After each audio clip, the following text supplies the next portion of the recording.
Back to beyoungministry.blogspot.com to another blog and another podcast. We're in Luke chapter 12, verses 49 through 53, which reads, I have come to bring fire on the earth, and how I wish it were already kindled. But I have a baptism to undergo, and what constraint I am under until it is completed. Do you think I am to bring peace on the earth? No, I tell you, but division. From now on there will be 5 in one family divided against each other, 3 against 2, and 2 against 3. They will be divided, father against son, and son against father, mother against daughter, and daughter against mother, mother-in-law against daughter-in-law, and daughter-in-law against mother-in-law. That's Luke chapter 12, verses 49 through 53. Fire has long been known to be a symbol of judgment, and the Lord Jesus brought judgment upon sin when he willingly went to the cross. He had to do this because mankind had been hurled into the vortex of sin that has been spinning us further and further away from God since the Garden of Eden. Now, in order to understand and appreciate the good news of the gospel of Jesus Christ, we must have an accurate understanding of the bad news. When Adam sinned in the garden, he rebelled against God. And since all mankind was born into rebellion against God, we are naturally at odds with God, and I might add, with one another. Then God gave us his law, which we must allow to do its work in us before we find ourselves desperate enough for the good news. The good news of the gospel is that Jesus, the Lord Jesus, did not wait until we were loving enough before he loved us. He didn't even wait till we asked him to love us before he loved us. He loved us when we were his enemies. The greatest display of love ever was when he embraced the Father's plan to go to the cross.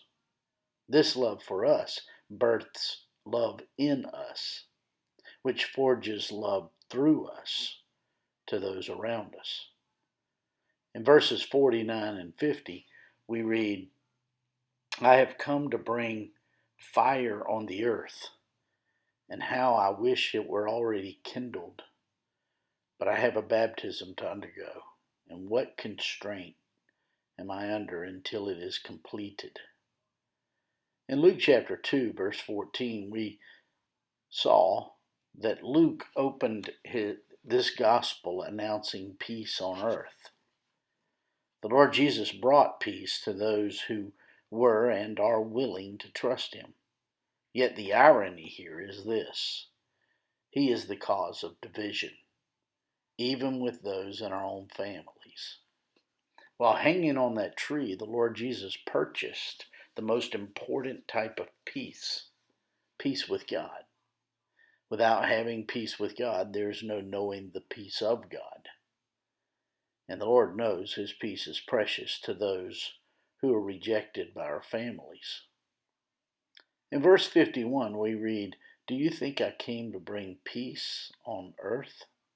No, I tell you, but division. After instructing his disciples, the Lord Jesus turned and gave a final warning to the people around him.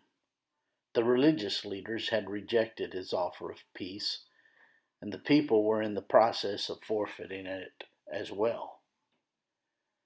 There is no kingdom of peace until salvation comes to the heart.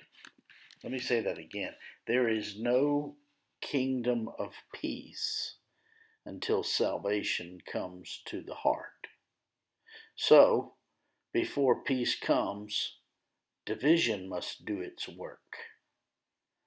The fire consumes those who reject the free offer of salvation through the Lord Jesus. and the fire purifies those who receive him. The kindling that started the fire, that both consumes and purifies, was the Lord Jesus himself. But before he judged anyone, the Lord Jesus had himself to be judged. He was judged by God as he hung on the cross. God literally judged our sin in his body as he was suspended between heaven and earth. The just for the unjust was punished for our sin.